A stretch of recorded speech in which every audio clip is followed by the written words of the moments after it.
영상 시청 전 구독과 좋아요는 저에게 큰 힘이 됩니다. 오후 3시의 햇살은 늘 나른하고 다정했다. 낡았지만 정갈한 원목 테이블 위로 비스듬히 쏟아져 들어와 먼지마저 반짝이는 금가루처럼 보이게 만들었다. 한설이가 운영하는 작은 카페, 오후의 쉼터는 이름 그대로 찾아오는 이들에게 잠시나마 세상의 소음에서 벗어난 고요한 휴식을 선물하는 공간이었다. 그녀는 이 공간을 자신의 손으로 직접 일구었다. 낡은 창고를 개조하며 페인트붓을 들었고 손님들이 앉을 의자와 테이블을 사기 위해 발품을 팔았으며 벽 한쪽에 걸린 추상화는 그녀가 직접 그린 것이었다. 모든 것에 그녀의 시간과 온기가 깃들어 있었다. 한설이는 능숙한 손길로 원두를 갈았다. 드르륵 드르륵. 일정한 소음이 카페의 나른한 배경음악과 어우러져 안정감을 주었다. 고소한 원두의 향이 공기 중에 옅게 퍼져나가자 창가에 앉아 두꺼운 전공 서적을 읽던 대학생이 잠시 고개를 들어 부드럽게 미소 지었다. 단골 손님인 그는 늘 같은 자리에 앉아 같은 커피를 주문했다. 한설이는 그를 위해 산미가 적고 바디감이 풍부한 원두를 따로 준비해두곤 했다. 카운터 앞에는 작은 의자에 앉은 꼬마 아이 아라가 색칠놀이에 한창이었다. 아라는 길 건너 꽃집 주인의 딸로 엄마가 바쁠 때면 의뢰 이곳으로 와 한설이와 시간을 보냈다. 아이는 서툰 손으로 토끼의 귀를 무지갯빛으로 칠하며 종알거렸다. 설이 이모, 토끼는 귀가 왜 이렇게 길어요? 모든 소리를 다 들으려고 그래요? 글쎄, 아마 사랑하는 사람의 목소리를 더 잘 듣고 싶어서 그런 게 아닐까? 한설이가 부드럽게 대답하며 갓 내린 커피를 대학생에게 가져다 주었다. 그녀의 목소리는 커피 향처럼 따뜻하고 차분했다.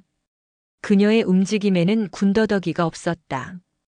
컵을 내려놓는 소리, 거스름돈을 건네는 손길, 심지어 앞치마를 고쳐 매는 모습까지도 물 흐르듯 자연스러웠다.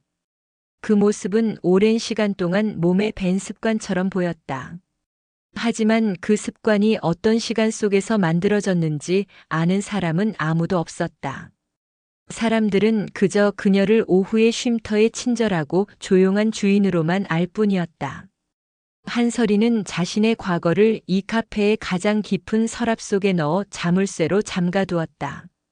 그림자라 불리던 시절, 코드네임으로만 존재했던 삶, 피와 화약 냄새가 일상이었던 나날들. 그 모든 것을 지우고 한설이라는 이름 석 자의 평범한 삶을 얻기 위해 그녀는 모든 것을 버렸다. 이곳 오후의 쉼터는 그녀가 필사적으로 지키고 싶어하는 새로운 세상이자 깨지기 쉬운 유리성이었다. 딸랑. 정겨운 풍경 소리와 함께 카페 문이 열렸다. 하지만 들어서는 이들의 분위기는 오후의 쉼터가 가진 평화와는 이질적이었다. 값싼 광택이 흐르는 검은 양복, 험악한 인상, 서로를 흘깃거리며 주변을 훑는 경계심 가득한 눈빛. 총 7명의 사내들이었다. 그들이 들어서는 순간 카페 안에 나른하던 공기가 칼날처럼 날카롭게 갈라졌다. 배경음악 소리가 유난히 공허하게 들렸고 책장을 넘기던 대학생의 손이 멈칫했다. 아라를 돌보던 꽃집 주인도 굳은 얼굴로 카운터 쪽을 바라보았다. 선두에 선 남자는 험상궂은 얼굴에 기다란 흉터가 가로지르고 있었다. 그는 매처럼 날카로운 눈으로 카페 내부를 천천히 훑었다. 그의 시선이 카운터에 서 있는 한설이에게 꽂혔다. 여기가 오후의 쉼터 맞나? 그의 목소리는 자갈이 구르는 것처럼 거칠었다. 한설이는 조용히 고개를 끄덕였다. 그녀의 표정에는 변화가 없었지만 등 뒤로 맞잡은 손끝은 차갑게 식어 있었다. 심장이 아주 느리고 무겁게 뛰기 시작했다. 과거의 망령이 예고 없이 그녀의 성역을 침범한 순간이었다. 사장 나오라 그래. 남자가 턱짓으로 명령했다. 한설이는 침착하게 대답했다. 제가 사장입니다만 무슨 일로 오셨는지요? 그녀의 차분한 대답에 남자는 잠시 의외라는 듯 눈썹을 치켜떴다가 이내 비릿한 웃음을 지었다. 그는 카운터로 성큼성큼 다가와 손바닥으로 나무 상판을 소리나게 내리쳤다. 쿵 하는 소리에 아라가 움찔하며 한설이의 등 뒤로 숨었다. 어이 젊은 아가씨. 장난할 시간 없어. 이 가게 진짜 주인 최원석 씨 어디 있냐고. 최원석. 한설이가 이 가게를 인수하기 전에 주인이었다. 그는 도박 빚에 쫓겨 급하게 가게를 넘기고 종적을 감췄었다. 문제가 생길 것이라는 어렴풋한 예감은 있었지만 그것이 이런 형태의 폭력으로 나타날 줄은 몰랐다. 그분은 가게를 넘기고 떠나신 지 오래됐습니다. 이제 이곳 주인은 저입니다. 떠나? 이 양반이 우리 돈을 산더미처럼 빌려놓고 떠나? 남자는 헛웃음을 터뜨리더니 옆에 있던 부하에게 눈짓했다. 부하 중 하나가 성큼 다가와 카페 중앙에 있는 테이블을 발로 걷어찼다. 굉음과 함께 테이블이 넘어지고 위에 있던 화병이 바닥에 떨어져 산산조각 났다. 창가에 앉아있던 대학생이 겁에 질려 자리에서 일어났다. 뭐들 하는 짓입니까? 꽃집 주인이 용기를 내어 소리쳤다. 하지만 험상궂은 사내의 눈빛 한 번에 그녀는 입을 다물고 말았다. 공포는 전염성이 강했다. 카페 안에 몇 안 되던 손님들은 숨을 죽인 채 이 폭력적인 상황이 끝나기만을 바랄 뿐이었다. 한설이는 등 뒤에 숨은 아라의 작은 어깨를 감싸 안았다. 아이의 몸이 가늘게 떨리고 있었다. 그 떨림이 그녀의 손을 통해 심장으로 전해졌다. 평화를 지키기 위해 모든 것을 버렸는데 폭력은 기어이 냄새를 맡고 그녀의 삶 안으로 발을 들여놓고 있었다. 그녀가 잠가두었던 서랍의 자물쇠가 삐걱거리며 녹슬어가는 소리가 들리는 듯 했다. 주인이 바뀌었으면 바뀐 주인이 책임을 져야지. 안 그런가? 흉터의 남자가 음산하게 웃으며 한설이에게 얼굴을 들이밀었다. 그의 입에서 역한 술 냄새가 풍겨왔다. 자릿세라고 알랑까 모르겠네. 여기서 장사하려면 우리 형님들한테 보호비는 내야지. 오늘부터 매달 100만 원씩이야. 첫 달치 지금 바로 줘. 그것은 약탈의 선언이었다. 한설이는 아무 말 없이 남자를 응시했다. 그녀의 눈은 깊이를 알 수 없는 호수처럼 고요했다. 그 고요함 속에서 무언가 단단하고 차가운 것이 천천히 수면 위로 떠오르고 있었다. 그녀가 지켜야 할 것은 비단 이 카페만이 아니었다. 등 뒤에서 떨고 있는 작은 아이, 공포에 질린 손님들, 그리고 그녀 자신이 피로써 얻어낸 이 평범한 일상. 그 모든 것이 위협받고 있었다. 일상에 선명한 균열이 생기는 순간이었다. 마동철. 흉터가 있는 남자의 이름이었다. 그는 이 구역의 상권을 장악하려는 신흥 조직의 행동대장이었다. 그의 방식은 단순하고 무식했다. 압도적인 폭력과 공포로 상인들을 굴복시키고 돈을 빼앗는 것. 그는 오후의 쉼터의 아늑한 분위기가 마음에 들지 않았다. 이런 나약한 공간일수록 짓밟는 재미가 있었다. 뭐해? 귀가 먹었나? 돈 내놓으라고. 마동철이 재촉하며 손을 회회 저었다. 그의 부하들은 마치 신호라도 받은 듯 카페 내부를 어슬렁거리기 시작했다. 한 놈은 손님들의 테이블을 기웃거리며 위협적인 분위기를 조성했고 다른 한 놈은 벽에 걸린 한설이의 그림을 손가락으로 툭툭 건드리며 조롱 섞인 말을 내뱉었다. 이딴 게 그림이라고 걸어놨나? 우리 집 6살짜리 조카가 더 잘 그리겠다. 카페 안의 공기가 납덩이처럼 무겁게 가라앉았다. 손님들은 서로의 눈치만 살피며 옴짝달싹 못했다. 그때 용감한 사람이 한 명 있었다. 늘 같은 자리에 앉던 대학생 김 교수였다. 그는 주먹을 꽉 쥔 채 자리에서 일어나 떨리는 목소리로 외쳤다. 당신들 이거 엄연한 불법이야. 영업방해 협박죄라고. 당장 경찰에 신고하겠어. 그가 주머니에서 휴대폰을 꺼내려던 순간이었다. 마동철의 옆에 서 있던 비쩍 마른 체구의 남자가 번개처럼 움직였다. 그는 김 교수의 손목을 거칠게 낚아채 휴대폰을 빼앗아 바닥에 내동댕이 쳤다. 쩍 하는 소리와 함께 액정이 거미줄처럼 갈라졌다. 어이 학생. 공부만 해서 세상 물정을 모르나 본데. 그런 건 우리 같은 사람들에겐 안 통해. 비쩍 마른 남자가 김 교수의 뺨을 가볍게 툭툭 치며 비웃었다. 모욕감과 공포에 김 교수의 얼굴이 하얗게 질렸다. 상황은 점점 더 악화되고 있었다. 한설이는 이 모든 상황을 지켜보며 빠르게 판단을 내리고 있었다. 그녀의 뇌는 차갑게 식어갔다. 감정에 휘둘릴 시간이 없었다. 가장 먼저 고려해야 할 것은 민간인의 안전. 특히 등 뒤의 아라였다. 그녀는 아라의 귀에 작게 속삭였다. 아라야, 이모랑 숨바꼭질할까? 저기 카운터 아래에 좁은 공간 있지? 거기로 쏙 들어가서 이모가 부를 때까지 절대로 나오면 안 돼. 소리도 내면 안 되고. 할 수 있지? 아이의 눈이 공포로 흔들렸지만 한설이의 차분한 목소리에 아이는 작게 고개를 끄덕였다. 한설이는 아이를 카운터 아래의 좁은 수납 공간으로 조심스럽게 밀어넣고 작은 담요로 입구를 가렸다. 아이의 시야에서 이 끔찍한 광경을 차단하는 것이 급선무였다. 아이를 숨기고 난 한설이가 몸을 일으켰다. 그녀의 눈빛은 이전보다 한층 더 깊고 단단해져 있었다. 원하시는 게 돈이라면 드리겠습니다.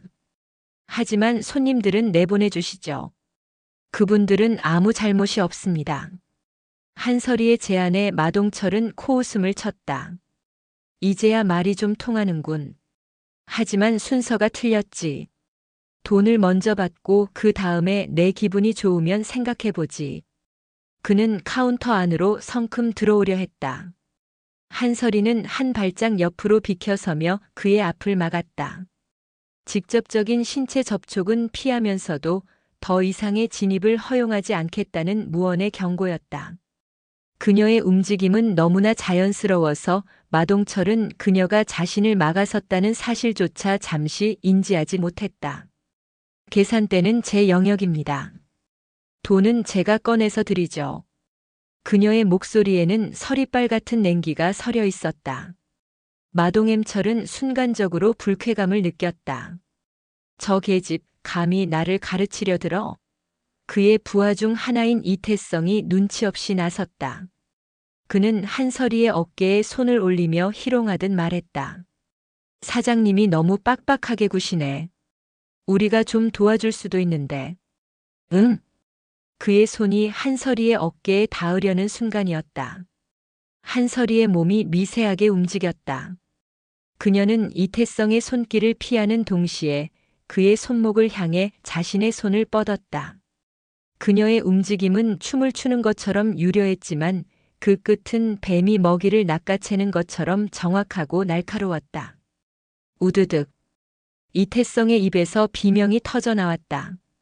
한설이는 그의 손목 관절을 정확히 잡아 비틀었다.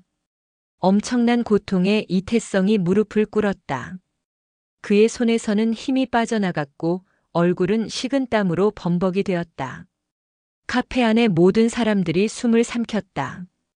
방금 전까지 나약해 보이기만 하던 카페 주인이 거구의 남자를 순식간에 제압한 것이다. 내 몸에 허락 없이 손대지 마. 한설이가 얼음처럼 차가운 목소리로 말했다. 그녀의 눈빛은 더 이상 평범한 카페 주인의 것이 아니었다. 그 안에는 수많은 죽음과 사선을 넘어온 자만이 가질 수 있는 냉혹한 빛이 번뜩이고 있었다. 마동철과 그의 부하들은 경악했다. 저 가녀린 여자에게서 어떻게 이런 힘이? 이 미친년이. 정신을 차린 마동철이 고함을 지르며 한설이에게 달려들었다. 그의 주먹이 그녀의 얼굴을 향해 날아왔다. 한설이는 이태성의 손목을 놓아주며 그의 몸을 방패 삼아 마동철의 공격을 막았다. 이태성의 등 뒤로 몸을 숨긴 그녀는 동시에 주변 지형을 빠르게 스캔했다. CCTV의 위치, 사각지대, 무기로 사용할 수 있는 물건, 손님들의 위치와 대피 경로. 모든 정보가 순식간에 그녀의 머릿속에서 정리되고 있었다. 그녀의 몸은 이미 기억하고 있었다. 싸우는 법, 살아남는 법, 그리고 상대를 무력화시키는 법을. 오후의 쉼터의 평화로운 주인, 한설이의 그림자 뒤에 숨어있던 또 다른 자아가 서서히 고개를 들고 있었다.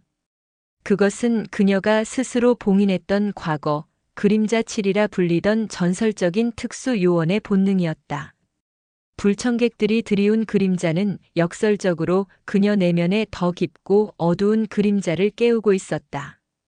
상황은 일촉즉발의 위기로 치달았다. 마동철은 자신의 부하가 여자에게 단숨에 제압당했다는 사실에 이성을 잃었다. 그는 분노에 찬 고함을 지르며 넘어진 이태성을 발로 걷어차고 다시 한설이에게 달려들었다. 내년이 감히 오늘 여기서 죽어나가고 싶어서 환장했구나. 다른 부하들도 우르르 몰려들기 시작했다. 한설이는 깊게 숨을 들이마셨다. 그녀의 폐로 들어온 공기가 온몸의 감각을 예리하게 벼려냈다. 그녀는 카운터 뒤쪽으로 몸을 날리듯 피했다.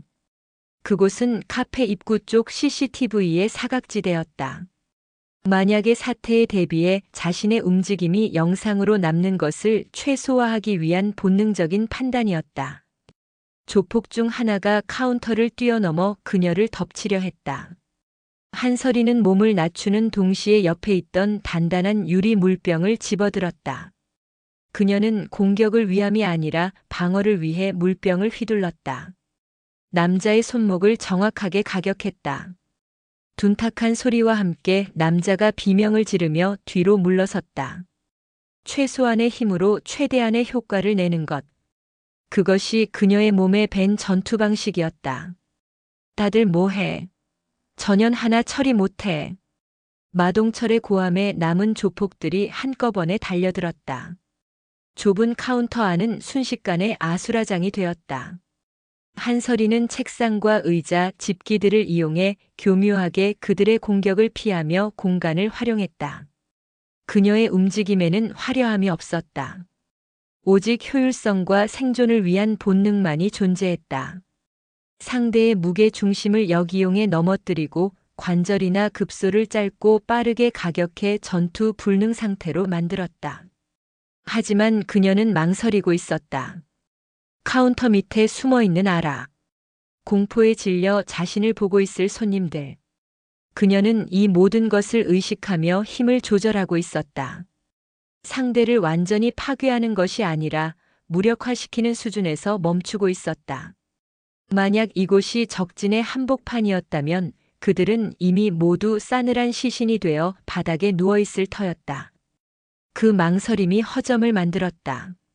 한설이가 한 명을 제압하고 몸을 돌리는 찰나 마동철이 품속에서 시퍼런 칼날을 꺼내 들었다. 죽어. 마동철이 휘두른 칼이 한설이의 팔을 스쳤다. 쉭 하는 소리와 함께 옷이 찢어지고 팔뚝에서 붉은 피가 배어나왔다. 따끔한 통증이 신경을 자극했다. 한설이는 고통에 얼굴을 찡그리면서도 즉시 뒤로 물러나 거리를 벌렸다. 피냄새가 공기 중에 퍼지자 조폭들의 눈이 더욱 광기로 번들거렸다. 하, 별거 아니었네. 칼 앞에서는 꼬리 내리는 것 봐라. 마동철은 의기양양하게 외치며 칼을 고쳐 잡았다. 상황은 명백히 한설이에게 불리해졌다. 맨손으로 칼을 든 상대를, 그것도 다수를 상대하는 것은 아무리 그녀라도 위험 부담이 컸다. 무엇보다 민간인들이 있는 이 공간에서 유혈 사태를 더 키울 수는 없었다. 이제 그만하시죠. 경찰에 신고되기 전에 떠나는 게 좋을 겁니다. 한설이가 팔의 상처를 압박하며 마지막 경고를 날렸다. 하지만 마동철은 들을 생각이 없었다. 그는 오히려 더 잔인한 생각을 해냈다. 그의 시선이 카운터 아래 담요로 가려진 좁은 공간으로 향했다. 아까 아이가 그쪽으로 사라지는 것을 그는 놓치지 않았었다. 경찰? 우리가 무서워할 것 같아? 오히려 내년이 더 무서워할 만한 게 있지. 마동철이 비열하게 웃으며 카운터 아래를 턱짓으로 가리켰다. 거기 숨어있는 꼬마 이리 나와. 그 순간 한설이의 세상이 멈췄다. 모든 소음이 사라지고 오직 마동철의 목소리만이 뇌리에 날카롭게 박혔다. 그녀가 지키려 했던 가장 작고 연약한 존재. 그 아이를 향해 아기가 손을 뻗치는 순간 그녀 안에 있던 마지막 빗장이 부서져 내렸다. 지금까지의 움직임이 상대를 제압하기 위한 것이었다면 이제부터의 움직임은 상대를 파괴하기 위한 것이 될 터였다. 그녀의 고요하던 눈빛이 한겨울의 살얼음처럼 차갑게 얼어붙었다. 눈동자 깊은 곳에서 오랫동안 잠들어 있던 포식자의 살기가 피어올랐다. 마동철의 부하 하나가 의기양양하게 카운터 아래 담요를 걷어내려 손을 뻗었다. 그 순간 한설이의 몸이 앞으로 쏘아졌다. 이전과는 비교할 수 없는 속도였다. 그녀는 바닥을 박차고 날아가 남자의 손목을 낚아채는 동시에 그의 팔꿈치 관절을 어깨로 강하게 들이받았다. 비명조차 지를 수 없는 충격에 남자의 몸이 종이 인형처럼 구겨졌다. 한설이는 멈추지 않았다. 그녀는 쓰러지는 남자의 몸을 발판 삼아 공중으로 솟구쳐 가장 가까이 있던 다른 조폭의 관자놀이를 팔꿈치로 내리찍었다. 둔탁한 파열음과 함께 남자가 눈을 뒤집고 쓰러졌다. 모든 것이 눈 깜짝할 사이에 일어난 일이었다. 경악한 마동철이 칼을 휘두르며 달려들었지만 이미 늦었다. 한설이는 그의 손목 안쪽 혈관과 신경이 모여있는 급소를 두 손가락으로 정확하게 찔렀다. 찌르는 듯한 고통에 마동철의 손에서 칼이 힘없이 떨어져 바닥에 부딪혔다. 땡그랑 하는 금속성 파열음이 카페의 정적을 갈랐다. 감히 누굴 건드려. 한설이의 목소리는 분노로 가늘게 떨리고 있었다. 그것은 그녀가 이 카페를 연 이후 처음으로 터져나온 진짜 감정이었다. 그녀가 쌓아올린 평화의 성을, 그녀의 가장 소중한 것을 건드린 대가는 처절해야만 했다. 그녀의 발톱은 이미 깊숙이 적의 목줄을 겨누고 있었다. 정적. 칼날이 바닥에 부딪히며 만들어낸 금속성 파열음이 마지막 메아리가 되어 사라지자 카페 안에는 숨막히는 정적이 흘렀다. 시간마저 얼어붙은 듯 했다. 방금 전까지 울려 퍼지던 비명과 고함, 살과 뼈가 부딪히는 둔탁한 소음이 모두 거짓말이었던 것처럼. 하지만 바닥에 쓰러져 신음하는 사내들과 박살난 가구, 공기 중에 비릿하게 감도는 피냄새는 이 모든 것이 끔찍한 현실임을 증명하고 있었다. 그리고 그 현실의 중심에 한설이가 서 있었다. 그녀는 더 이상 조용하고 친절한 카페 주인이 아니었다. 팔에서 흘러내리는 피가 하얀 블라우스 소매를 붉게 적시고 있었지만 그녀는 눈 하나 깜빡하지 않았다. 미동도 없이 선 그녀의 자세는 그 자체로 하나의 완벽한 경계 태세였다. 등은 곧게 펴졌고 어깨는 힘이 빠져 있었지만 언제든 폭발적인 힘을 낼 수 있도록 유연했다. 그녀의 호흡은 가빴지만 흐트러짐 없이 일정했다. 그 모습은 마치 폭풍의 중심에 선 고요하지만 모든 것을 집어삼킬 듯한 태풍의 눈과도 같았다.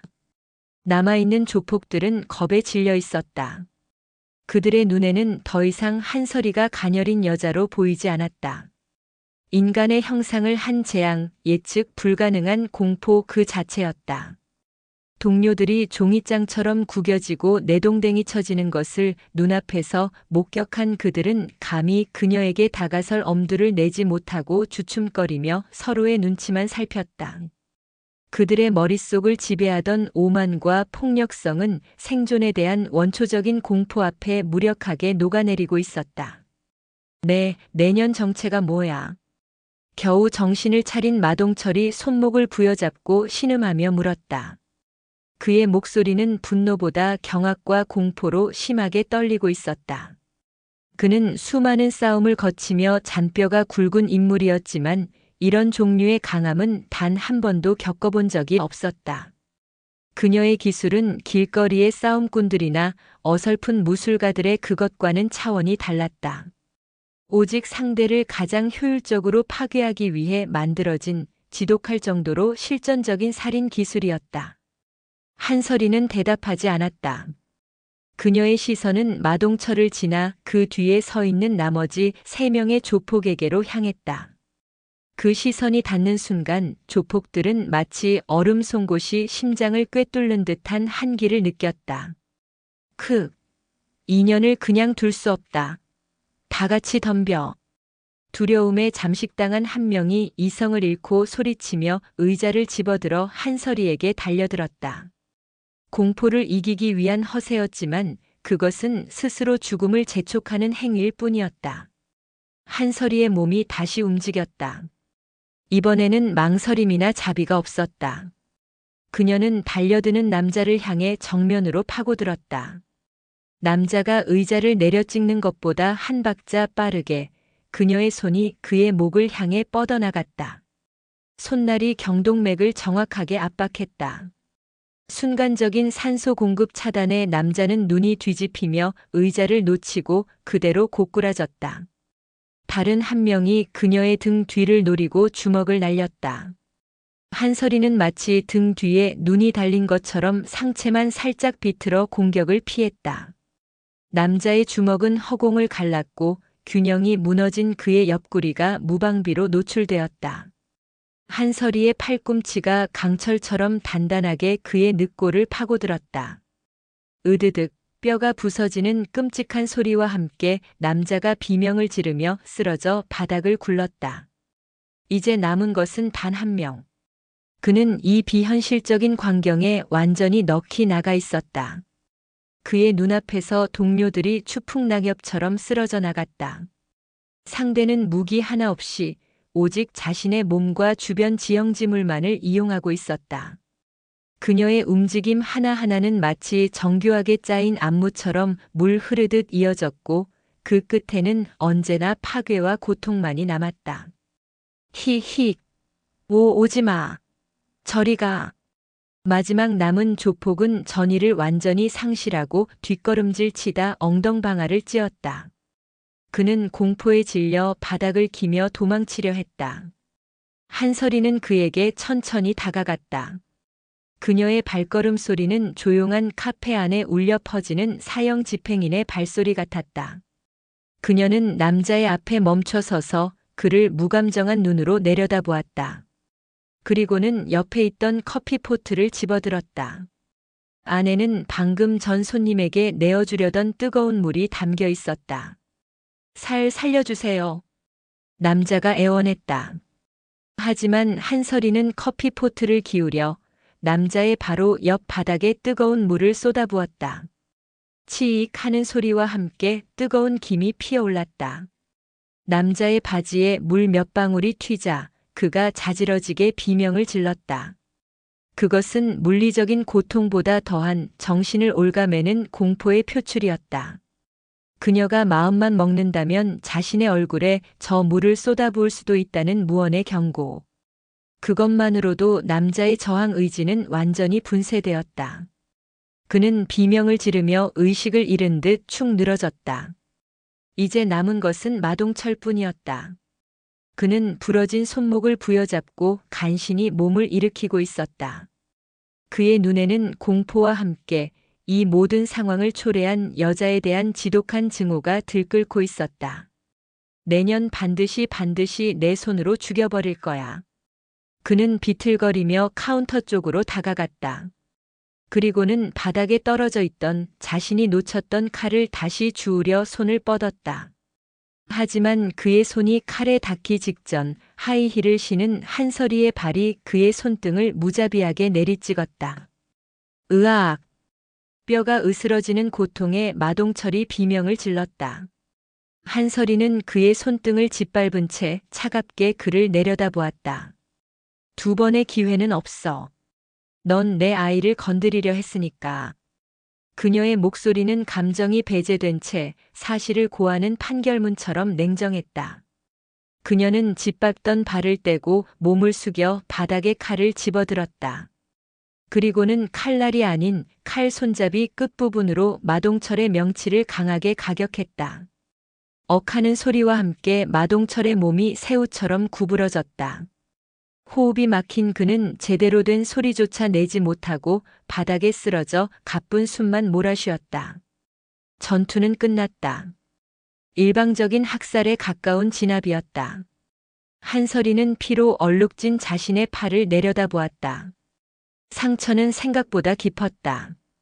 하지만 지금은 고통을 느낄 겨를이 없었다. 그녀는 칼을 카운터 위에 내려놓고 가장 먼저 해야 할 일을 향해 몸을 돌렸다.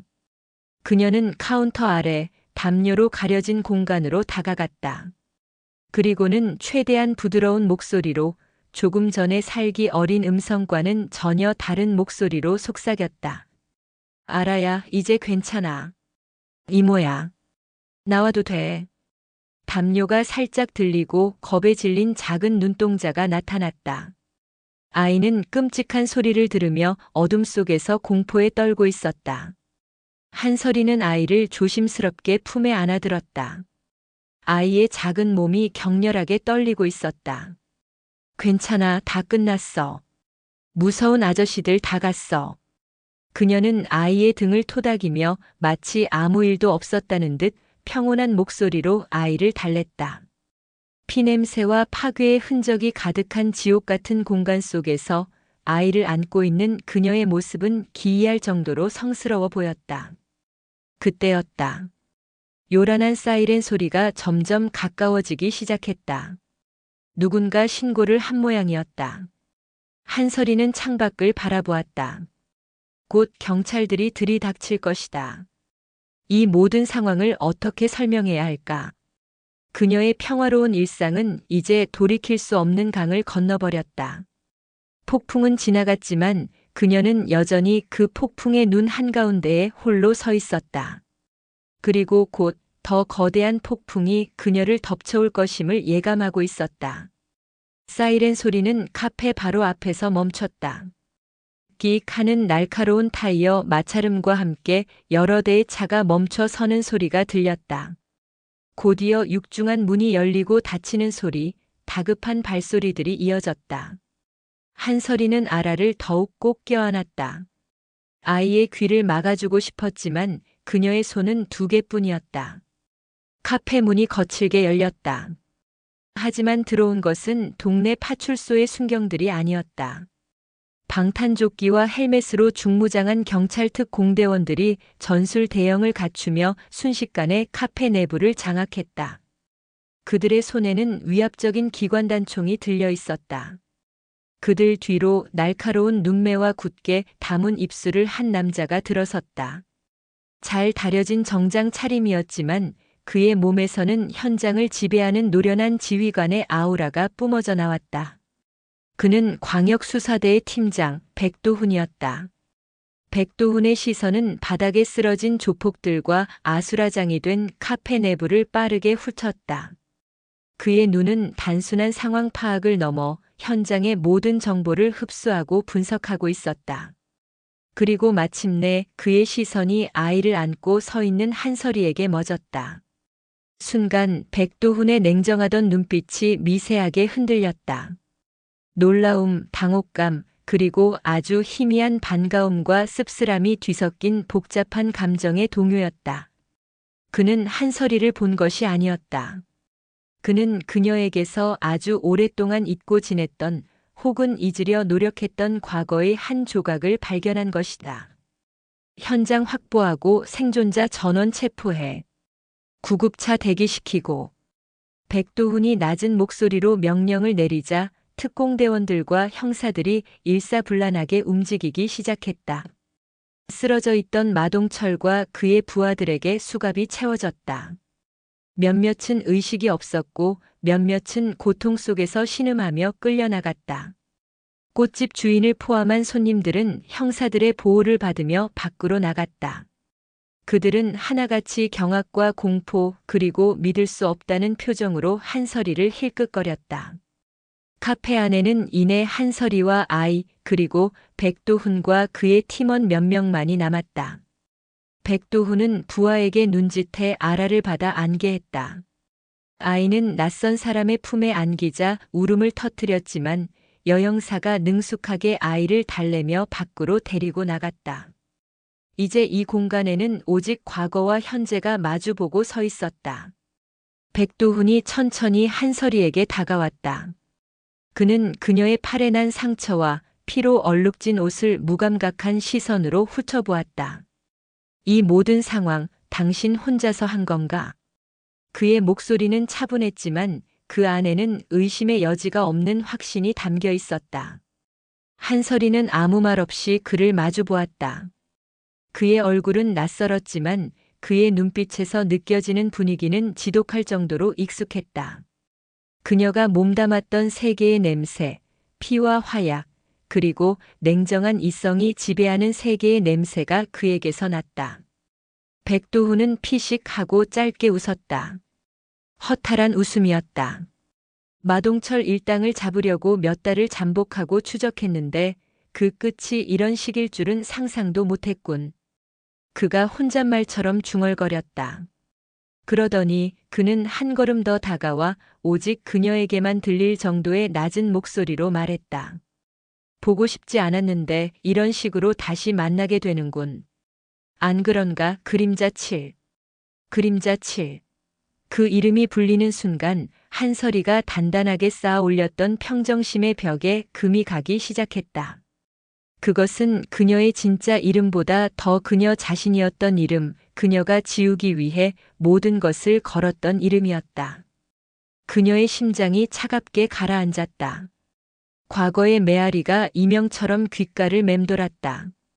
폭발음, 동료들의 절규, 배신자의 비웃음. 그녀는 눈을 질끈 감았다. 작전 실패다. 전원 퇴각하라.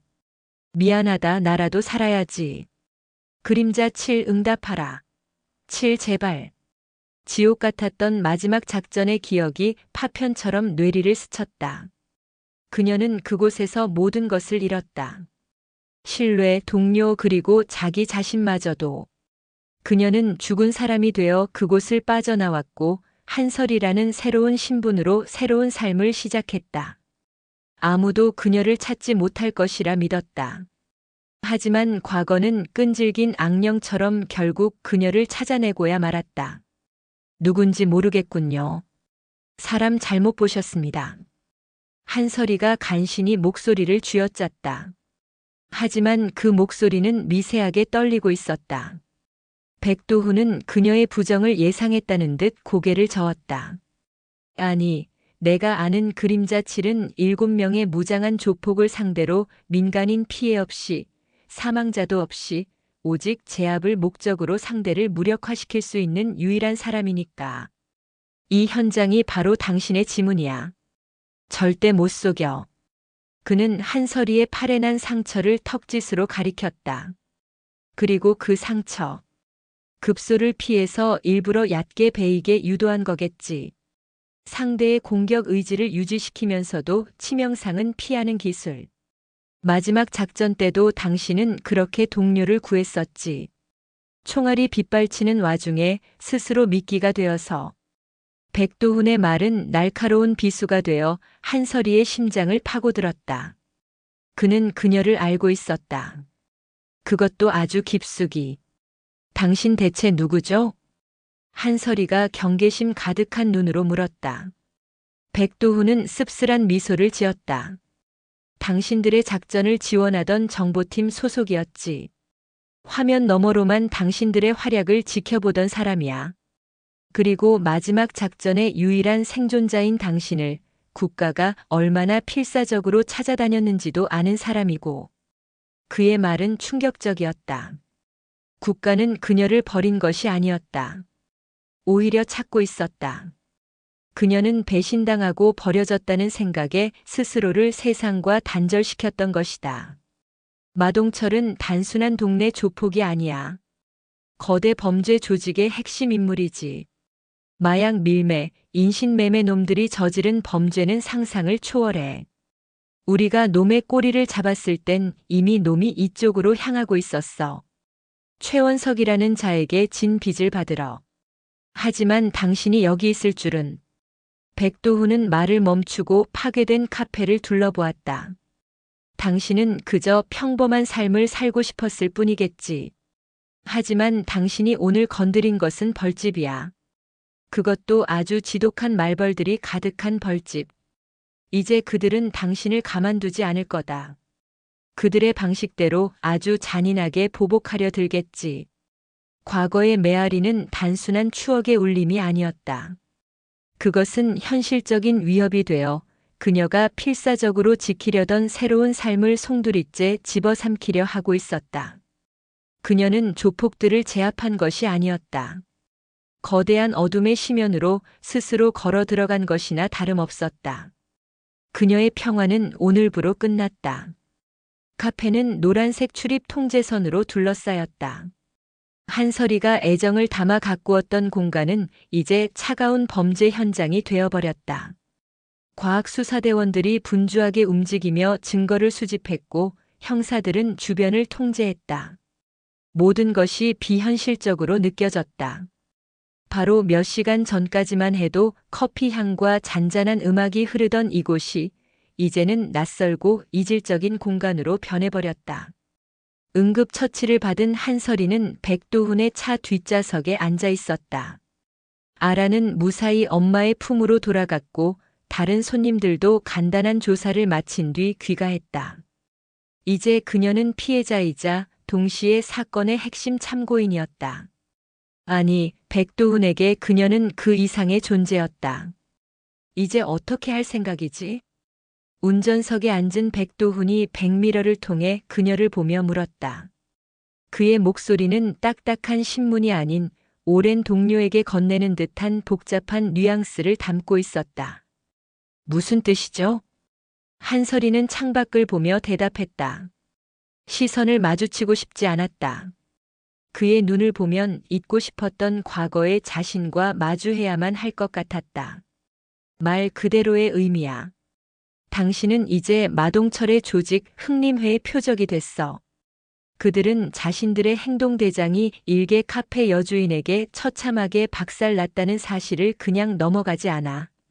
그들의 자존심 문제이기도 하고 조직의 기강 문제이기도 하지. 반드시 보복이 있을 거다.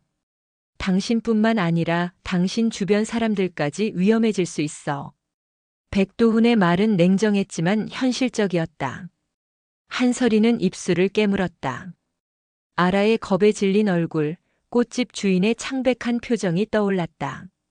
그녀 하나 때문에 그녀가 아끼는 사람들이 위험에 처할 수도 있다는 사실이 심장을 얼어붙게 만들었다.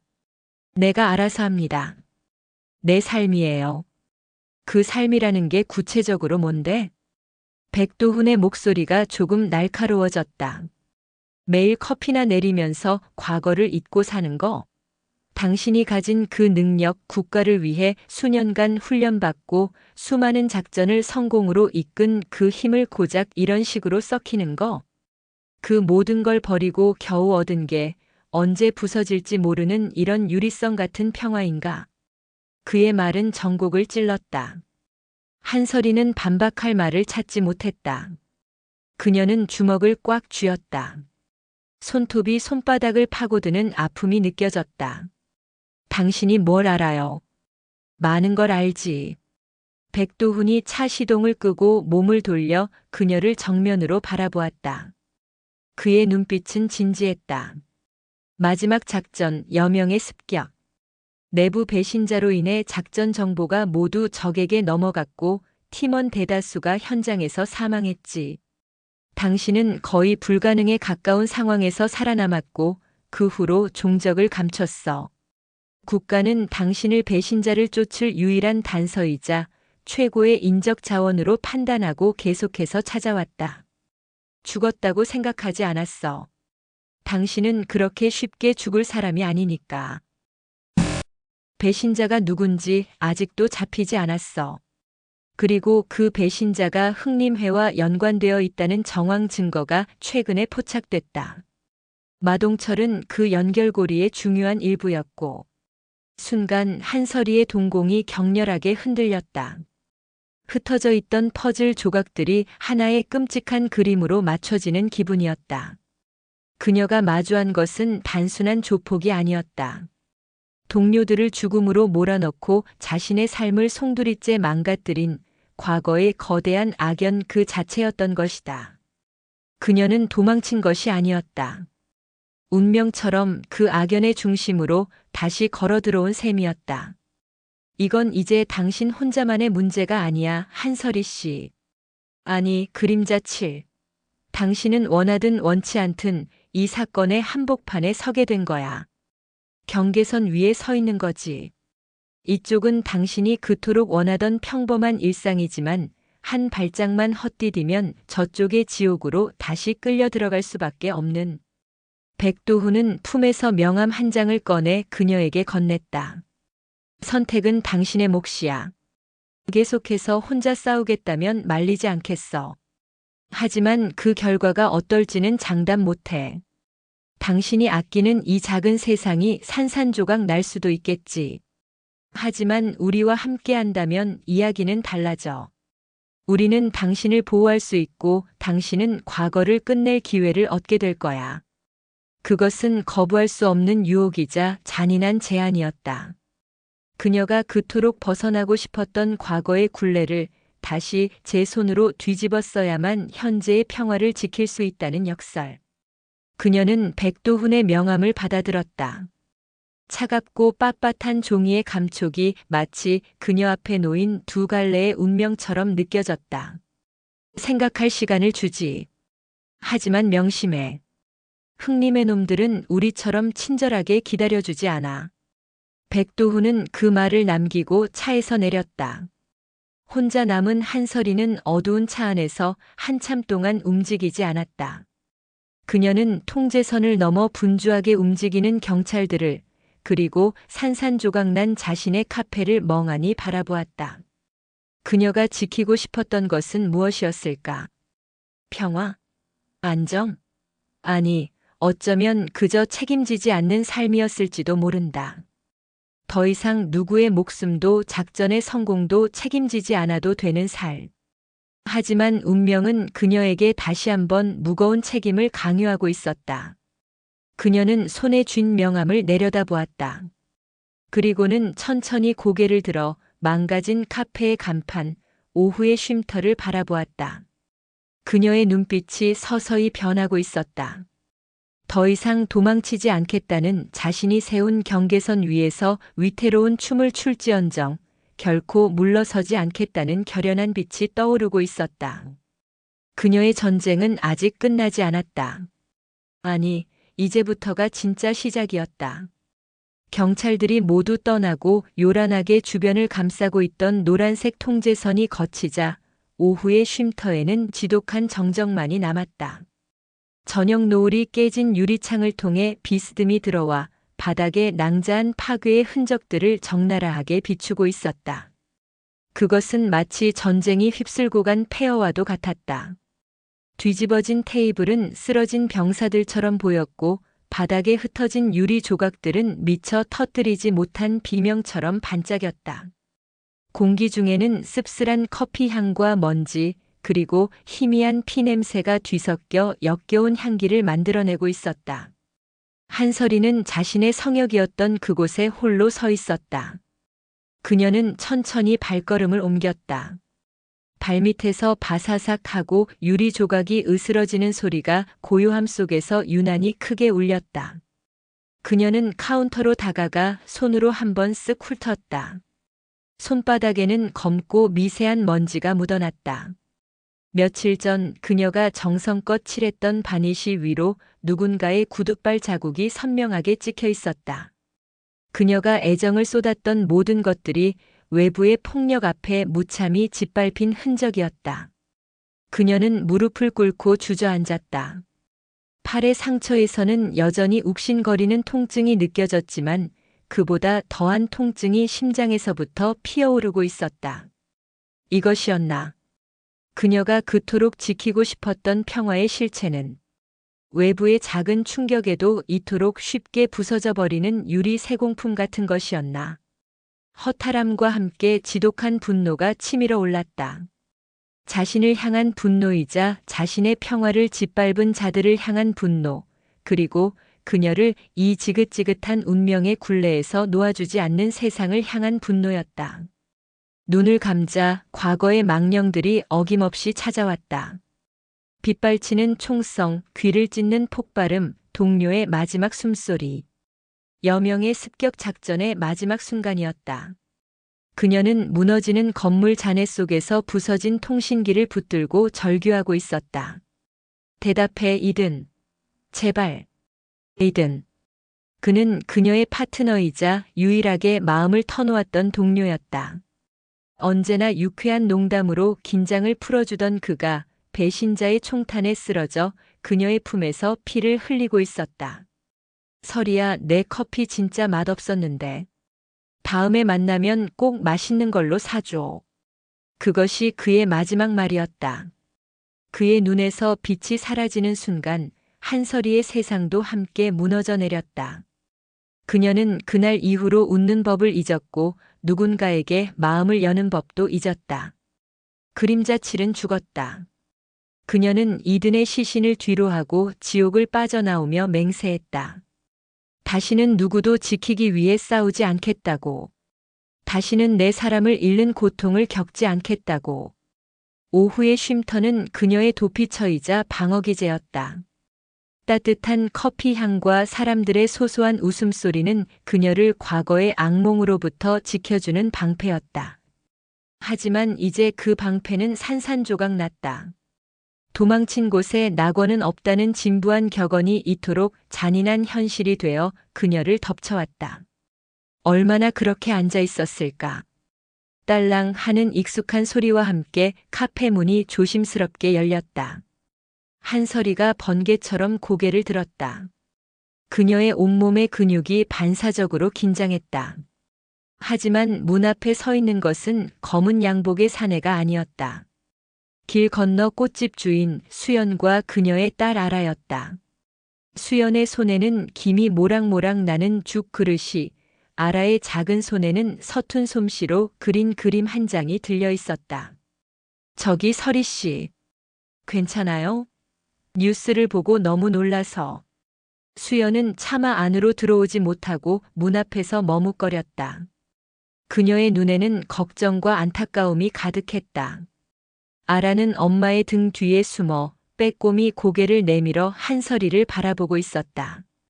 아이의 눈에는 여전히 두려움의 그림자가 남아 있었지만 동시에 한설이를 향한 걱정이 담겨 있었다. 한설이는 천천히 자리에서 일어났다. 그녀는 아무 말도 할 수 없었다. 목구멍에 뜨거운 덩어리가 걸린 듯 했다. 밥은 먹어야지. 다친 데는 병원 가봤어요? 수연이 조심스럽게 물으며 안으로 들어와 그나마 성한 작은 테이블 위에 죽 그릇을 내려놓았다. 아라도 총총걸음으로 따라 들어와 한설이에게 자신이 그린 그림을 내밀었다. 그림 속에는 한설이와 아라가 활짝 웃으며 손을 잡고 있었다. 배경에는 무지개가 떠 있었다. 아이의 순수한 세상에는 오늘 겪었던 끔찍한 폭력의 흔적 따위는 없었다. 이모, 이거 선물. 아프지 마요. 아이가 작은 목소리로 말했다. 그 순간 한설이의 내면을 짓누르고 있던 단단한 얼음벽이 와르르 무너져 내렸다. 그녀는 주저앉아 아라를 품에 꼭 껴안았다. 뜨거운 눈물이 뺨을 타고 흘러내렸다. 지난 몇 년간 죽은 듯이 감정을 억누르고 살아왔던 그녀가 처음으로 터뜨리는 눈물이었다. 그것은 슬픔의 눈물이자 분노의 눈물이었고 동시에 고마움의 눈물이었다. 그녀가 지키고 싶었던 것은 거창한 평화가 아니었다. 바로 이것이었다. 자신을 걱정해주는 따뜻한 마음, 상처를 보듬어주는 다정한 손길, 그리고 아이의 순수한 미소. 자신이 세운 유리성이 깨진 것이 아니었다. 그 안의 보물들은 여전히 이렇게 찬란하게 빛나고 있었다. 그리고 그 보물을 노리는 자들이 있다면 더 이상 도망치거나 숨지 않을 것이다. 깨진 유리성이라도 좋다. 그 파편 하나하나를 무기 삼아 기꺼이 싸우리라. 수연과 아라가 돌아간 후 한설이는 잿더미가 된 카페 한가운데에 서서 오랫동안 생각에 잠겼다. 그녀의 눈에는 더 이상 눈물도 절망도 없었다. 오직 차갑게 타오르는 불씨만이 남아 있었다. 그녀는 주머니에서 백도훈이 건넸던 명함을 꺼내 들었다. 그리고는 자신의 휴대폰으로 그 번호를 눌렀다. 뚜루루, 뚜루루. 몇 번의 신호음이 가고 반대편에서 익숙한 목소리가 들려왔다. 백도훈입니다. 한설이는 잠시 숨을 골랐다. 그녀의 목소리는 놀랍도록 차분하고 안정되어 있었다. 백도훈 팀장님. 한설이입니다. 생각보다 빠르군. 제안을 받아들이겠습니다. 그녀의 말에 전화기 너머의 백도훈이 잠시 침묵했다. 이내 그가 물었다. 마음이 바뀌었나? 아니요. 마음은 그대로입니다. 난 여전히 한설이이고 여전히 평범한 삶을 원해요. 하지만 내가 원하는 것을 지키기 위해 잠시 당신들의 세계에 발을 담가야 한다는 걸 깨달았을 뿐입니다. 그녀는 말을 이었다. 그녀의 목소리에는 강철 같은 의지가 담겨 있었다. 조건이 있습니다. 잿더미 속에서 마침내 한 마리의 불사조가 날갯짓을 시작하고 있었다. 다음 날 밤 약속된 시각과 장소. 한설이는 낡은 항구에 버려진 창고 앞에 서 있었다. 백도훈이 보내온 주소였다. 소금기를 머금은 축축한 밤바람이 그녀의 머리카락을 흩날렸다. 주변은 온통 어둠과 적막뿐, 간간히 멀리서 들려오는 백고동 소리가 이곳이 세상과 격리된 공간임을 실감케 했다. 이런 곳이야말로 비밀스러운 계약을 맺기에 최적의 장소였다. 삐걱거리는 철문을 열고 안으로 들어서자 희미한 전구 불빛 아래 백도훈이 홀로 서 있었다. 창고 내부는 텅 비어 있었고 중앙에 놓인 낡은 테이블과 의자 2개가 전부였다. 그는 한설이를 보자마자 마치 오랜 시간 기다렸다는 듯 입을 열었다. 조건이 뭐라고 했지? 서로는 없었다. 두 사람 사이에는 그런 불필요한 감정 소모를 할 여유가 없었다. 한설이는 그의 맞은편 의자에 앉으며 조금도 주눅 들지 않는 눈빛으로 그를 마주 보았다. 첫째, 내 신부는 민간인 자문 한설이입니다. 그림자칠은 마지막 작전에서 죽었습니다. 난 국가의 명령을 받는 요원이 아니라 내 의지로 당신들과 협력하는 개인일 뿐입니다. 보고 체계나 불필요한 절차는 강요하지 마십시오. 이것은 단순한 신분 문제가 아니었다. 그녀의 정체성과 주도권에 관한 선언이었다. 다시는 국가라는 거대한 시스템의 부속품으로 살지 않겠다는 결연한 의지. 백도훈은 잠시 그녀를 응시하더니 말없이 고개를 끄덕였다. 둘째, 내 행동에 대한 전적인 자율권을 보장해 주십시오. 당신들은 정보를 제공하고 나는 내 방식대로 움직입니다. 작전 계획이나 실행 방식에 대해 사사건건 개입하려 들지 마십시오. 당신들이 몇 달간 잡지 못한 마동철을 나는 1시간도 안 돼서 무력화시켰습니다.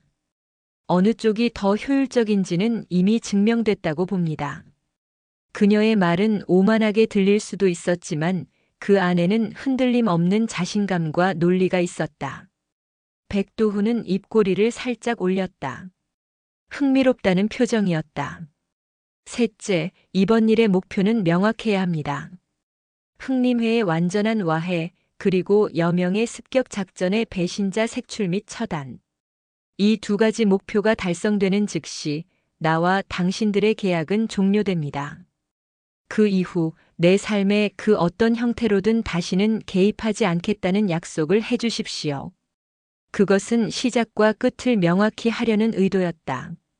이번 일은 과거를 청산하기 위한 마지막 전쟁일 뿐 결코 그 세계로의 복귀가 아니라는 쐐기를 박는 것이었다. 마지막 그리고 가장 중요한 조건입니다. 한설이는 테이블 위로 몸을 살짝 기울였다. 그녀의 눈빛이 칼날처럼 날카로워졌다. 내 주변 사람들의 안전을 완벽하게 보장해야 합니다. 특히 오후에 쉼터 건너편 꽃집 주인과 그녀의 딸. 그들에게 털끝 하나라도 위협이 가해진다면 그게 흑림회든 혹은 당신들의 미숙한 일처리 때문이든 그 순간 우리의 계약은 파기되는 겁니다. 그리고 난 당신들을 적으로 간주할 겁니다.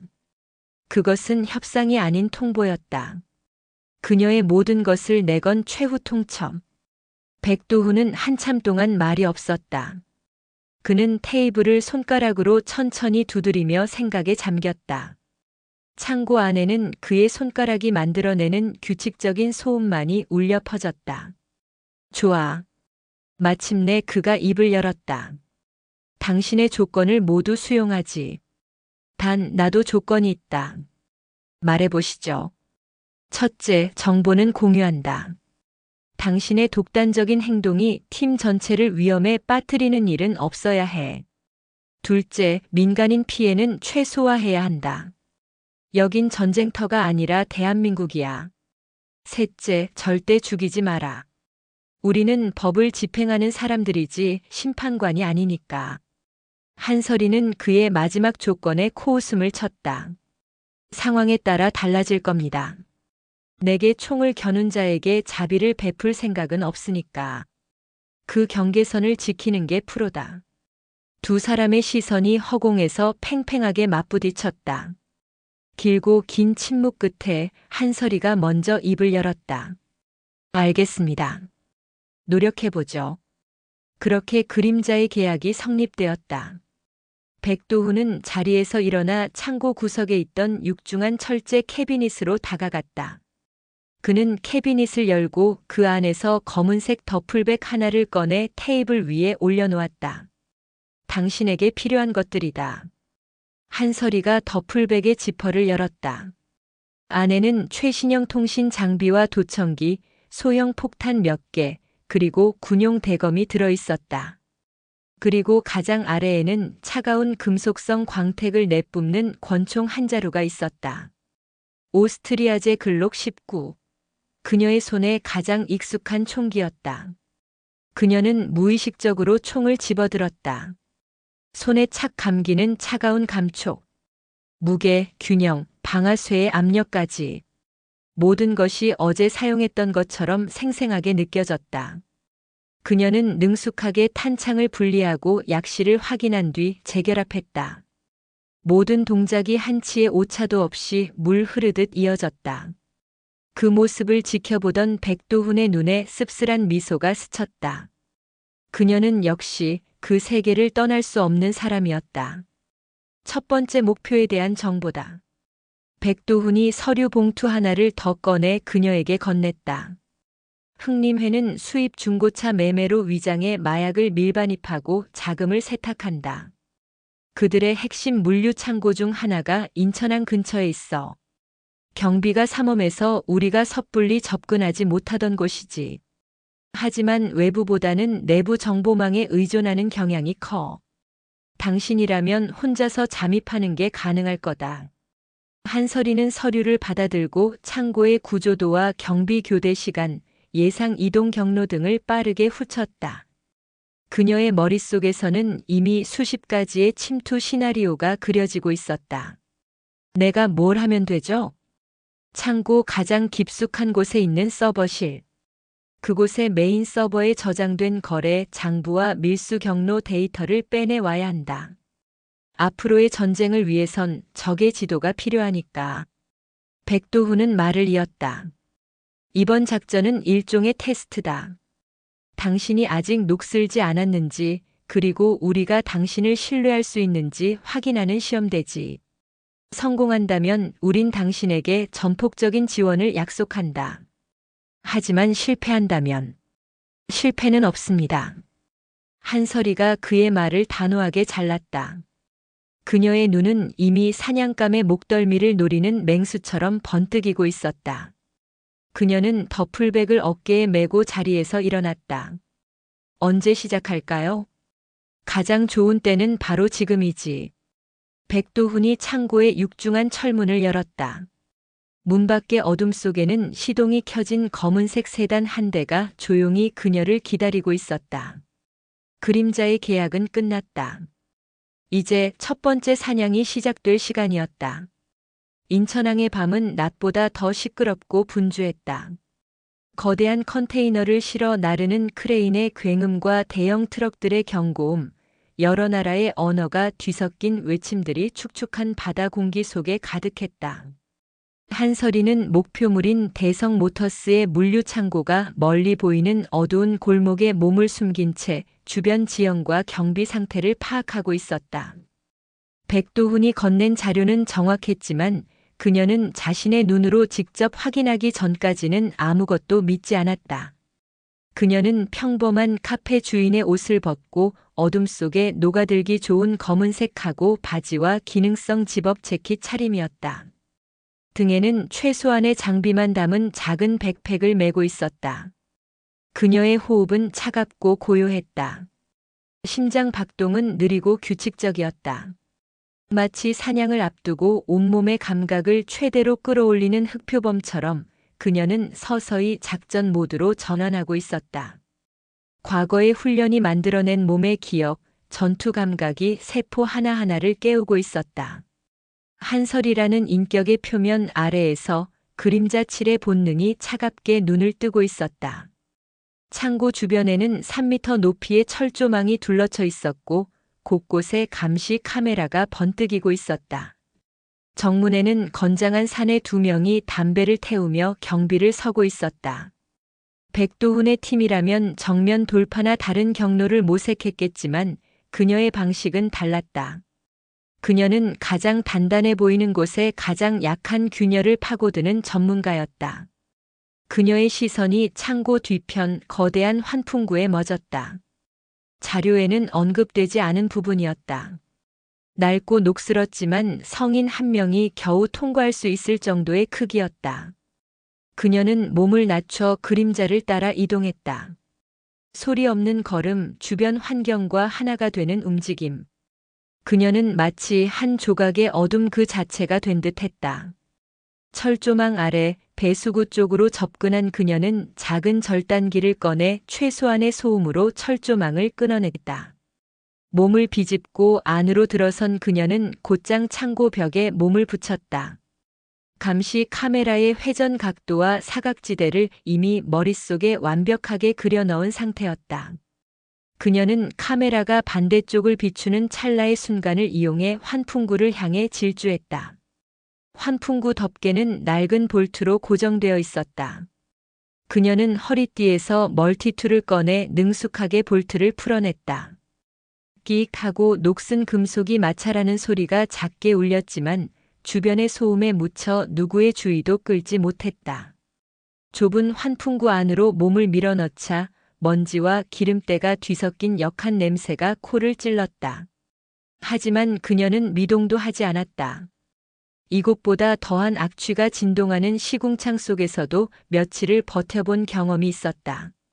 어둡고 좁은 환풍구를 기어서 이동하는 것은 고역이었지만 동시에 가장 안전한 침투 경로였다. 그녀는 소형 내시경 카메라를 이용해 아래쪽 상황을 살폈다. 복도를 순찰하는 경비원 사무실에서 카드 게임을 하는 조직원들의 모습이 보였다. 그녀는 그들의 동선을 파악하며 서버실과 가장 가까운 지점에서 멈춰 섰다. 서버실 바로 위쪽 환풍구 덮개를 열고 아래를 내려다보았다. 서버실 내부는 무인 상태였지만 입구에는 적외선 감지기와 동작 센서가 설치되어 있었다. 정면 돌파는 불가능했다. 그녀는 백팩에서 로프를 꺼내 환풍구 내부의 단단한 구조물에 고정했다. 그리고는 소리 없이 로프를 타고 아래로 하강했다. 그녀의 몸은 마치 중력을 거스르는 것처럼 가볍고 유연했다. 서버실 바닥에 사뿐히 내려선 그녀는 곧장 메인 서버로 향했다. 백도훈이 건넨 USB 형태의 해킹 장비를 서버에 연결했다. 데이터 추출이 시작되었다. 예상 소요 시간은 5분. 그녀의 임무에서 가장 길고 위험한 시간이었다. 그녀는 권총을 뽑아들고 문 쪽을 경계하며 숨을 죽였다. 삐빅삐빅. 데이터 추출이 순조롭게 진행되고 있었다. 3분이 지났을 무렵이었다. 갑자기 복도 쪽에서 시끄러운 고함 소리가 들려왔다. 뭐야, 서버실 온도가 왜 갑자기 떨어져? 누가 에어컨이라도 틀었나? 젠장. 환풍구 덮개를 열어둔 것이 문제였다. 외부의 찬 공기가 유입되면서 내부 온도 센서가 작동한 것이다. 곧 누군가 확인하러 올 터였다. 데이터 추출까지 남은 시간은 1분 30초. 심장이 세차게 뛰기 시작했다. 내가 한번 가보지. 육중한 발소리가 점점 가까워졌다. 한설이는 서버 뒤편의 가장 어두운 곳에 몸을 숨겼다. 철컥 하는 소리와 함께 서버실 문이 열렸다. 거구의 사내가 인상을 쓴 채 안으로 들어섰다. 그는 흥림회의 중간 간부이자 이 창고의 관리 책임자인 독사였다. 그는 허리춤에 권총을 차고 있었다. 독사는 실내를 대충 훑어보더니 온도 조절 장치로 다가갔다. 바로 그때 그의 시선이 메인 서버에 꽂혀 있는 작은 USB 장비에 멎었다. 그의 얼굴이 순식간에 굳어졌다. 누구야? 그가 고함을 치며 허리에 총을 뽑아드는 순간 한설이가 움직였다. 그녀는 그림자 속에서 튀어나와 독사의 등 뒤로 파고들었다. 그녀의 팔이 강철 같은 올가미가 되어 그의 목을 졸랐다. 동시에 무릎으로 그의 오금을 강타해 균형을 무너뜨렸다. 크역. 독사는 저항하려 했지만 목을 조르는 엄청난 압박에 숨을 쉴 수 없었다. 그는 필사적으로 버둥거리며 한서리를 떼어내려 했다. 하지만 그녀는 조금도 흔들리지 않았다. 그녀는 그의 귀에 얼음처럼 차가운 목소리로 속삭였다. 움직이면 목뼈가 부러질 거야. 바로 그때 딩동. 경쾌한 알림음과 함께 USB 장비의 LED가 녹색으로 바뀌었다. 데이터 추출이 완료된 것이다. 한설이는 독사의 목을 조른 팔에 더욱 힘을 주었다. 그녀는 그의 경동맥을 압박해 순식간에 의식을 잃게 만들었다. 거구의 사내가 힘없이 바닥으로 쓰러졌다. 백도훈과의 약속대로 죽이지는 않았다. 한설이는 USB를 뽑아 주머니에 꽂고 쓰러진 독사의 총과 탄창을 빼냈다. 만일의 사태를 대비한 보험이었다. 그때 창고 전체에 요란한 경보음이 울려 퍼지기 시작했다. 독사가 들어오기 전 외부와 연결된 비상 버튼을 눌렀던 것이다. 상황은 최악으로 치닫고 있었다.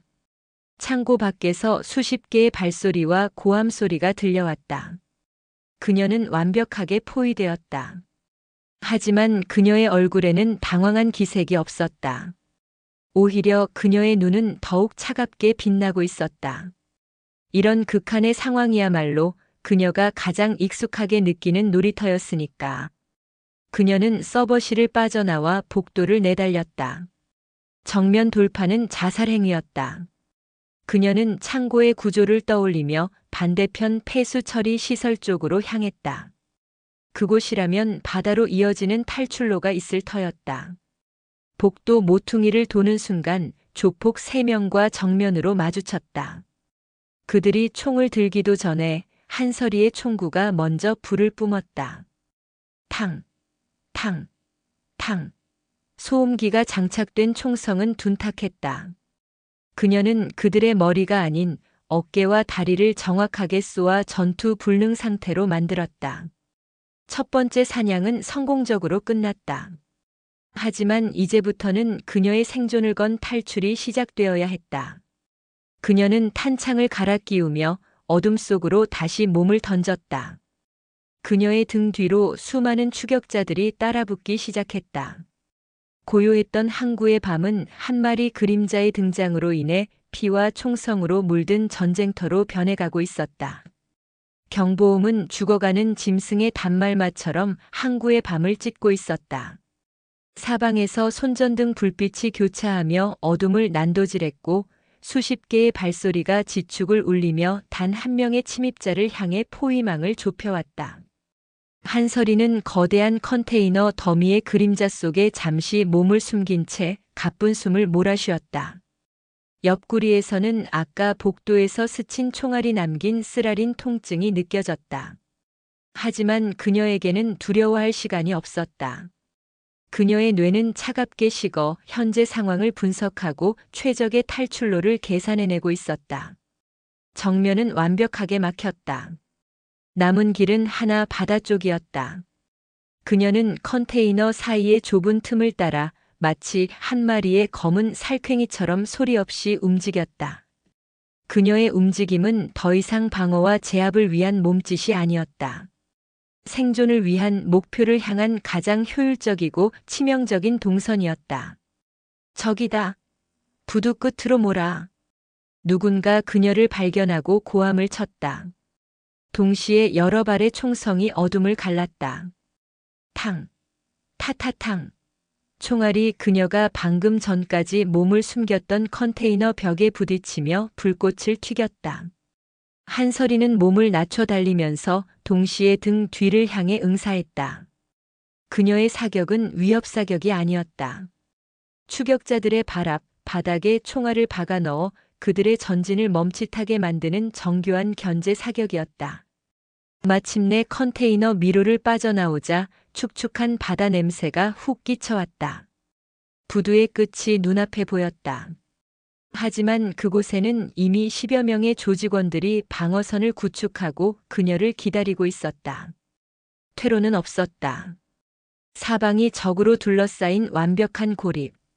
그들이 비열한 웃음을 지으며 천천히 포위망을 좁혀왔다. 바로 그때였다. 끼잉 마이너스 하는 날카로운 엔진음과 함께 어둠 속에서 검은색 고속정 한 척이 물살을 가르며 부두를 향해 질주해왔다. 백도훈이 준비한 탈출로였다. 고속정 위에는 중무장한 백도훈의 팀원들이 탑승해 이쪽을 향해 엄호 사격을 퍼붓기 시작했다. 지금이야. 뛰어. 고속정에서 백도훈의 다급한 외침이 들려왔다. 조직원들의 시선이 고속정으로 쏠린 틈을 타 한설이는 마지막 힘을 쥐어짜 부두의 끝을 향해 달렸다. 그녀와 고속정 사이의 거리는 약 5m. 칠흑 같은 바다가 그 사이에서 입을 벌리고 있었다. 그녀는 망설임 없이 몸을 날렸다.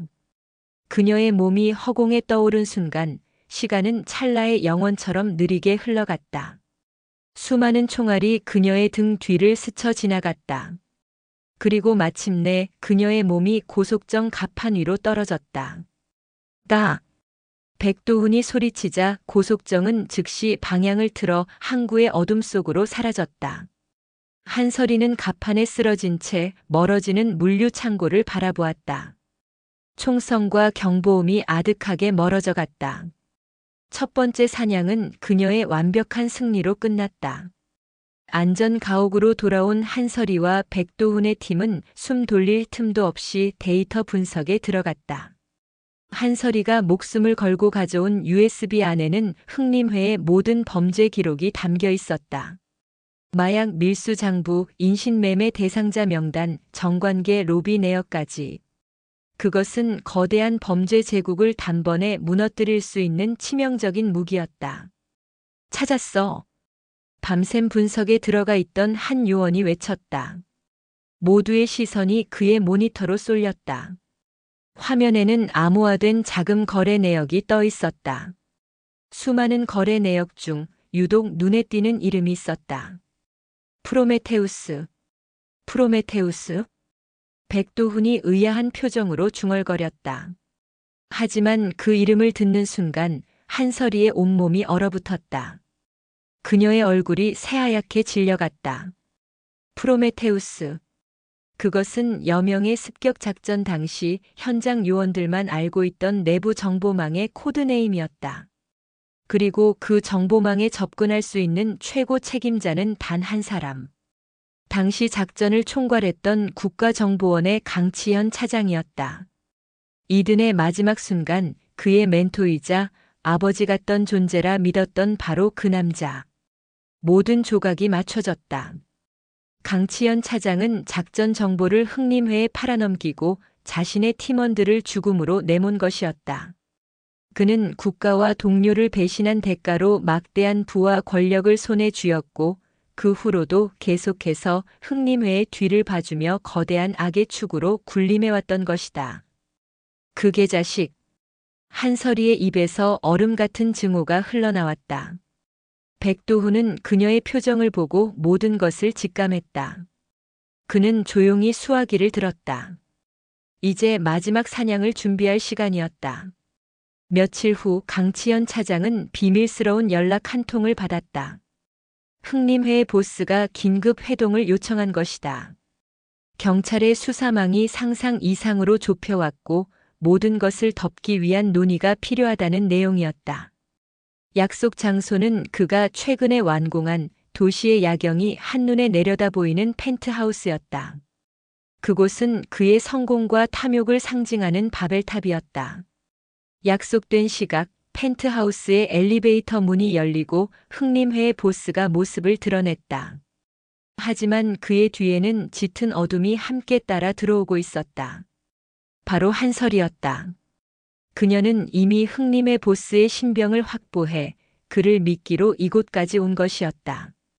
오랜만입니다, 차장님. 아니, 배신자. 한설이가 어둠 속에서 걸어 나오며 말했다. 강치연은 경악했다. 죽은 줄로만 알았던 그림자칠이 눈앞에 서 있었다. 그의 얼굴이 공포로 일그러졌다. 내가 어떻게 해?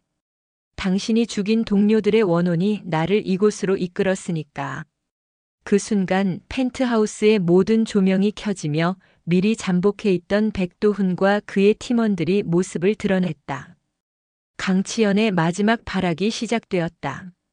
그는 숨겨두었던 총을 꺼내들며 인질극을 벌이려 했지만 그의 손이 총에 닿기도 전에 한설이의 총알이 그의 손목을 꿰뚫었다. 으악!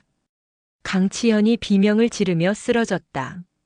한설이는 피를 흘리는 그에게 다가가 그의 귓가에 속삭였다. 이든이 전해달라고 하더군. 다음 생에는 꼭 맛있는 커피를 사달라고. 모든 것이 끝났다. 흥림회는 와해되었고 배신자는 법의 심판을 받게 되었다. 한설이와 백도훈의 계약은 성공적으로 끝났다. 몇 달의 시간이 흘렀다. 오후의 쉼터는 다시 문을 열었다. 이전보다 더 따뜻하고 아늑한 모습으로. 파괴의 흔적은 온데간데 없었고 그 자리에는 동네 사람들의 온정이 새로 채워져 있었다. 꽃집 주인 수연이 선물한 화사한 꽃들이 창가에 놓여 있었고 동네 주민들이 십시일반 돈을 모아 선물한 새로운 커피 머신이 고소한 향을 내뿜고 있었다. 한설이는 예전처럼 평온한 얼굴로 커피를 내리고 있었다. 그녀의 팔에는 희미한 흉터가 남아 있었지만 이제 그것은 고통의 흔적이 아닌 그녀가 자신의 삶을 지켜낸 훈장처럼 보였다. 딸랑. 문이 열리고 백도훈이 들어섰다. 그는 더 이상 딱딱한 정장 차림이 아니었다. 편안한 캐주얼 차림의 그는 이제 사건을 의뢰하러 온 경찰이 아닌 커피를 마시러 온 평범한 손님이었다. 여기 커피가 그렇게 맛있다고 소문이 자자하던데. 그가 능청스럽게 웃으며 말했다. 한설이도 희미하게 미소 지으며 커피를 내밀었다. 경찰 특공대 전술 교관직, 아직 자리는 비어 있다. 마지막으로 묻지. 정말 생각 없나? 백도훈이 진지한 얼굴로 물었다. 한설이는 창밖을 바라보았다. 따스한 오후의 햇살 아래 아이들이 웃으며 뛰어놀고 있었다. 그 평화로운 풍경을 바라보던 그녀가 고개를 돌려 백도훈을 보며 대답했다. 전 여기가 좋아요. 제 쉼터는 여기니까요. 그녀의 목소리에는 한치의 흔들림도 없었다. 그녀는 더 이상 과거로부터 도망치지 않았다. 그림자 칠로서의 자신을 부정하지도 않았다. 그녀는 자신의 모든 과거를 껴안고 한설이로서의 현재를 살아가는 법을 배운 것이다. 그녀는 자신의 평화를 스스로 지켜낼 힘이 있는 사람이었다. 백도훈은 더 이상 아무 말도 하지 않았다. 그는 그저 고개를 끄덕이며 그녀가 내려준 커피를 음미했다. 커피에서는 깊고 부드러운 향이 났다. 그때 아라가 카페 문을 활짝 열고 달려 들어왔다. 설이 이모, 오늘 저녁 노을 꼭 무지개 같아요. 한설이는 아이를 보며 환하게 웃었다. 그녀의 웃음은 그 어느 때보다도 편안하고 자유로워 보였다. 지독하게 길었던 밤이 지나고 마침내 그녀의 삶에도 눈부신 여명이 밝아오고 있었다. 그녀의 오후의 쉼터는 이제 과거의 상처를 보듬고 새로운 희망을 이야기하는 여명의 쉼터가 되어 그 자리에 영원히 함께할 것이었다.